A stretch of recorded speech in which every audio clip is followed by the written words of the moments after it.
Improvements in health, education, and trade are essential for the development of poorer nations.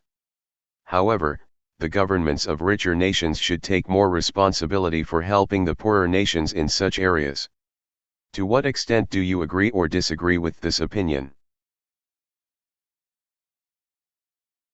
Model answer.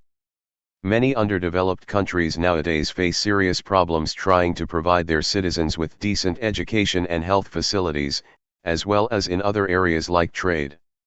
However, I disagree that developed nations ought to support these countries, and think they should try to stand on their own feet instead.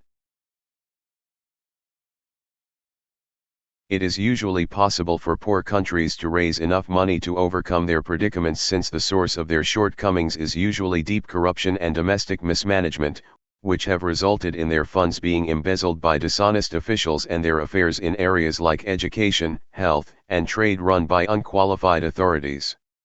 If they are in need of support in such areas, they should first make an effort to eradicate the above-mentioned issues before asking for aid from the outside world. Furthermore, the money that the governments of developed countries have belongs to their citizens because it originates from their taxes, customs duties, and national resources.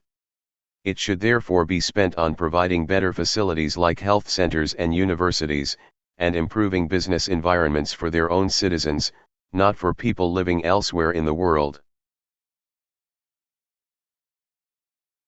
Some may argue that the decline in living conditions in developing countries could result in the migration of their citizens to developed countries in search of a better life, which involves serious financial and cultural concerns for rich nations. However, public investment in improving border control and defense structures can render these concerns insignificant.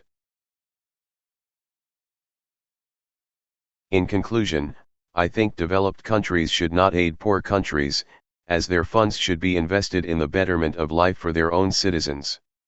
Undeveloped nations can often overcome their shortcomings in commerce, health, and education on their own through eliminating corrupt officials and improving their management practices.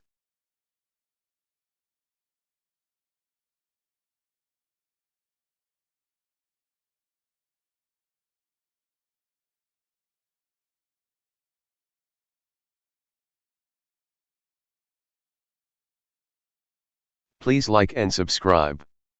Thank you for watching.